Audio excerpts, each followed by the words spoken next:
ये देखो बच्चों, JEE advance 2018 paper 2 question number 8। A ball is projected from the ground at an angle of 45 degree with the horizontal surface. क्या situation है? एक ball है, इसको ग्राउंड से प्रोजेक्ट किए हैं 45 डिग्री एंगल पे। ठीक। It reaches a maximum height of 120 metre. अब जब इसको मैं फेंकूंगा तो ऐसे करके प्रोजेक्टाइल जाएगा और ऐसे करके यहाँ ग्राउंड पर पहुंचेगा। तो कह रहा है इसका जो मैक्सिमम हाइट है वो 120 मीटर है। Okay. And returns to the ground. हाँ, यहाँ मैक्सिमम हाइट 120 मीटर पहुंचा, उसके बाद ये ग्राउंड पर रिटर्न किया। Upon hitting the ground for the first time it loses half of its kinetic energy. जब ये गेंद को मैं यहाँ प्रोजेक्ट करूंगा तो इसके पास कुछ काइनेटिक एनर्जी होगा। हाँ, इसके पास तो काइनेटिक एनर्जी होगा। ये यहाँ से जब वापस इसी जगह आएगा तो काइनेटिक एनर्जी सेम होगा। तो हाँ, टकराने से पहले काइनेटिक एनर्जी भी के ही होगा। करा टकराने के बाद इसका काइनेटिक एनर्जी आधा गायब हो जाता है। तो आधा गायब हो जाता है तो आधा बचेगा। तो टकराने के बाद काइनेटिक एनर्जी ke/2 होगा। टकराने के पहले काइनेटिक एनर्जी के था और टकराने के बाद काइनेटिक एनर्जी ke/2 हो गया। समझ गए इतना बात? आगे क्वेश्चन देखते हैं क्या बात कहता है। आगे क्वेश्चन में कह रहा है immediately after the bounce the velocity of the ball makes an angle of 30 degree with the horizontal. टकराने के बाद ये 45 डिग्री पे नहीं जाता है, अब हॉरिजॉन्टल के साथ 30 डिग्री एंगल बना रहा है और ऐसे करके प्रोजेक्टाइल में जाकर टकराएगा। The maximum height it reaches after the bounce in metre is. अब इसमें ये कितना मीटर मैक्सिमम हाइट होगा इसका, वो हमको बताना है। तो क्वेश्चन तो हम लोग को समझ में आ गया। देखो क्वेश्चन में क्या खेला है। 45 डिग्री पर एक बॉल को प्रोजेक्ट किए हैं, ऐसे प्रोजेक्टाइल गया है, इसका मैक्सिमम हाइट है 120 मीटर। खेल ये है कि इसका इनिशियल स्पीड न देकर हमको काइनेटिक एनर्जी के टर्म्स में बातचीत कर रहा है। ठीक।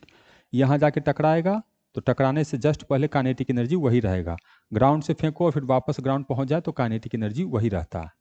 अब टकराने के बाद काइनेटिक एनर्जी आधा गायब हो जाता है तो बचेगा कितना? आधा। तो टकराने के बाद काइनेटिक एनर्जी है ke/2।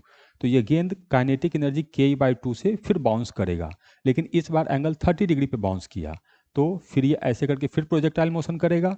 तो इस बार इसका मैक्सिमम हाइट h कितना होगा वो हमको बताना है। अब इसको कैसे बनाएंगे? मैं नहीं जानता हूं यहाँ स्पीड कितना है, तो इसका इनिशियल स्पीड में मान लेता हूं u1 और टकराने के बाद इसका स्पीड मान लेता हूं u2। गेंद का मास मान लेते हैं m।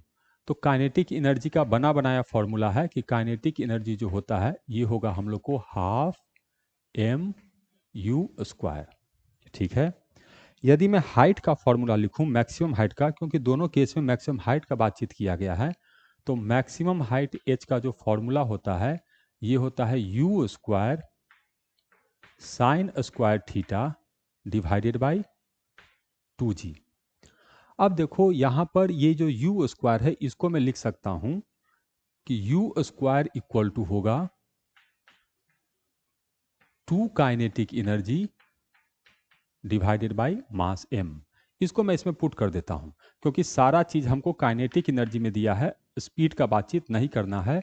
तो u² की जगह हो गया 2 kinetic energy divided by m और sin² theta divided by 2g तो पहले से था, तो 2 से 2 कैंसिल हो गया। सस्ता सा फॉर्मूला आया है। ये फॉर्मूला है हम लोग को kinetic energy divided by mass into sin² theta divided by g। ऐसे। अब अगर मैं फर्स्ट केस के लिए लिखूं तो फर्स्ट केस में h दिया है हम लोग को 120 मीटर, तो 120 इक्वल टू, शुरू में काइनेटिक एनर्जी है ke, मास है m और थीटा है 45, तो साइन 45 डिग्री 1/2 और 1/2 का स्क्वायर तो 1/2 डिवाइडेड बाई g। इतना ही रखते हैं।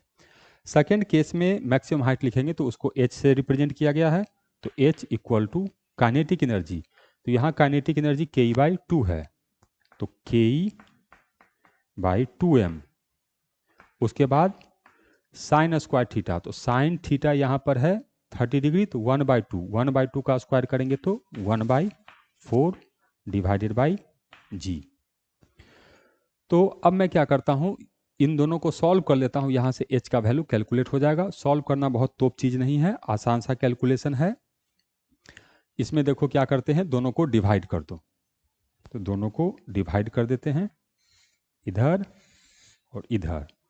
तो के से के चला गया, m से m चला गया, g से g चला गया, 1/4 है तो ये 1/2 यहाँ पर आ गया, 2 दूनी 4 है।